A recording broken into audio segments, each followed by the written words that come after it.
ନିହାତି ଭାବରେ ଦେଖନ୍ତୁ ଏବେଠୁ ତାଙ୍କର ଆରମ୍ଭ ହେଲାଣି ମାନେ କେମିତି ଆମେ କ୍ଷମତା ପାଇବା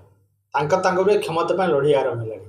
ଏଇନା ଆପଣମାନେ ଯେମିତି କହୁଛନ୍ତି ରାଜ୍ୟସଭା ପାଇଁ ଏଇଟା ଗୋଟେ ମାନେ ନୂଆକରି ଆମେ ଜାଣିଛୁ ଆମର ଯେତେବେଳେ ଆମର ବିଜୁ ଜନତା ଦଳ ସରକାରରେ ଥିଲା କେବେ ଏଇ ପ୍ରକାର ଆମର ଦୁଇଟା ପ୍ରାର୍ଥୀ ପତ୍ର ଦାଖଲ କରିବା ରାଜ୍ୟସଭାରେ ନଜିର ଆସିନଥିଲା। କିନ୍ତୁ ଆପଣମାନେ ଏବେ ଦେଖିପାରୁଥିବେ ଏପଟେ ଦୁଇ ଜଣ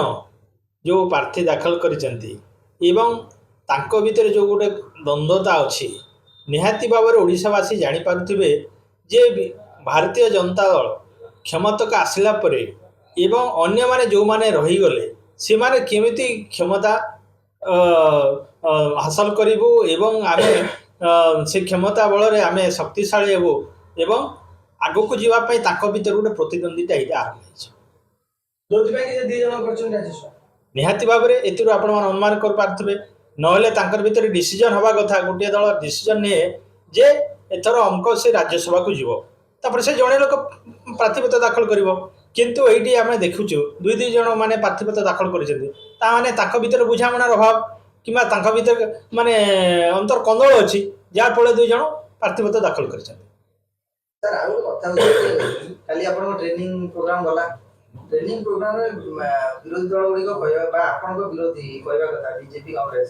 जे सी तो सरकारी दल सरकार विधानसभा पक्ष जो ट्रेनिंग दिया आसिले निजे नवीन को कहते विभिन्न परामर्श रोच विधानसभा उपस्थान बढ़ाओ सहित मुलतवी आलोचना भाग नियो कि नवीन बाबू निजे आबसेंट रोच कहीं से कथा को लेकिन प्रसंग कर देखु आम जेहेतु जेहेतु मो कमेंट देवा ठीक हेनी हुए तो स्वास्थ्यगत कारण हो कि कौन कार्यवशत हुए तो सी आसीपार ना किंतु मु कहि से आमको जो प्रकार मार्गदर्शन दौरान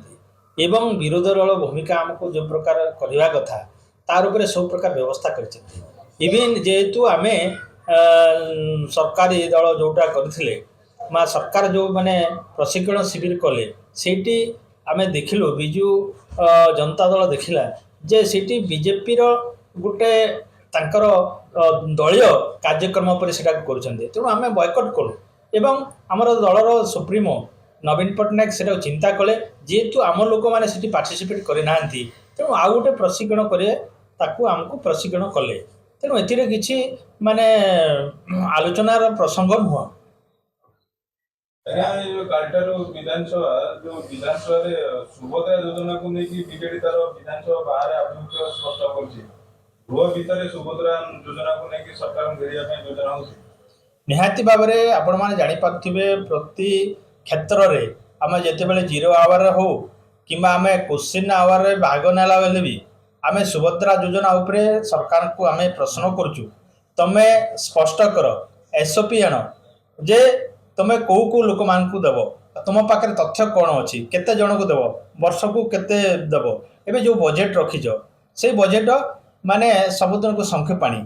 तेणु ये सब जो तांकर अच्छी एवं से माने स्पष्ट नीति आनी पारु नांती जे सुभद्रा योजना रे को मानकु देबे केते लोक को देबे तार स्पष्ट क्लियरेंस किछि नाही तेणु एहिटा आमे विधानसभा रे उठेबा सहित आगामी दिन रे आमे राजरास्ता रे एटा आमर लड़ी हम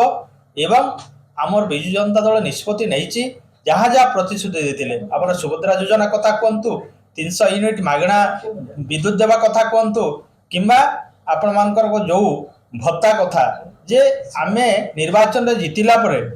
3000 रु अधिका पैसा देवाई समस्त को देवाई कही किंतु एठी तांकर गाइडलाइन रे एबे आनिचंती जे 80 वर्ष रु ऊर्ध्व एवं जो भिन्नक्षम से मानक भी 80% अधिका थी से हिताधिकार मान दिहब ताहले आपण माने भावतु जे से माने तांकर जो इलेक्शन मैनिफेस्टो तांकर जेतेबेले इलेक्शन रे से प्रचार करते से माने तांकर अलगा कथा कहते लोक पाखे पुणी एबे जेतेबेले सरकार को आसिले से माने पुणी अलगा ढंगर कथबार्ता करुचंती जे आमे एई लोक मान को देवा से ओडिशावासी जानवे जे एमाने कौन करने को चाहूँगी। सर आउ गोटे कथा आज लक्ष्मणानंद सरस्वती हत्या वर्ष पड़ा एवं सरकार कहते रिओपन हो पारे जो कमिशन रिपोर्ट देइथिले ताको सार्वजनिक करा जाई पारे घटनार तदंत गोटे भिन्न दिग आड़ू जाई पारे बोली चर्चा होछि तो आपनकर स्टेप कोन रहिबो ନାଇଁ ନାଇଁ ଦେଖନ୍ତୁ ଗୋଟେ ଜିନିସଟା ସାର୍ବଜନିକ ହେବା ନିହାତି ଦରକାର। ମୁଁ ସେଠି ତାକୁ ସ୍ୱାଗତ କରେ, କାହିଁକି ନା ଏଇଟା ଲୁଚେଇବା କଥା ବି ନୁହଁ। ଆଜିକାଲି ଆପଣ RTI ଯୁଗ, RTIରେ ସବୁ କଥା ବି ଆସୁଛି, ତେଣୁ ଏଇଟାକୁ ସାର୍ବଜନୀନ କଲେ ଯଦି କିଏ କ'ଣ କରିଛି ସାର୍ବଜନୀନ ହଉ, ଆଉ ଯେଉଁମାନେ ବି ଦୋଷୀ ସେମାନେ ଦଣ୍ଡିତ ହେବା ନିହାତି ଦରକାର। ସେଥିରେ ଆମେ ବିଚଳିତ ହେବାର ନାହିଁ କିମ୍ବା ଆମେ ସେଥିରେ କୌଣସି ଚିନ୍ତା ପ୍ରକଟ କରିବାର ନାହିଁ। ମୋ ମତରେ ସେଟା ସାର୍ବଜନୀନ ହେବା ନିହାତି ଦରକାର। ଆପଣ ସରକାର ଥିଲା ବେଲେ କଲେ ନାହିଁ ସାର୍ବଜନିକ ଏ ସରକାର କହୁଛି ଆମେ କରିବୁ ନାଇଁ ନାଇଁ ଦେଖନ୍ତୁ, ସରକାର ଯେତେବେଳେ ତାଙ୍କର ଏବେ ଆସିଛନ୍ତି ତାଙ୍କର ଚିନ୍ତାଧାରା କ'ଣ ତାକୁ ନେଇକିରି, ଆଉ ଆମର ସରକାର ଥିଲାବେଳେ ତାଙ୍କର ପବ୍ଲିକ୍ ଡିମାଣ୍ଡକୁ ନେଇକିରି କ'ଣ ସବୁ କରାହେଇଛି ଆପଣମାନେ ଠିକ୍ ଭାବରେ ଜାଣିପାରିଛନ୍ତି।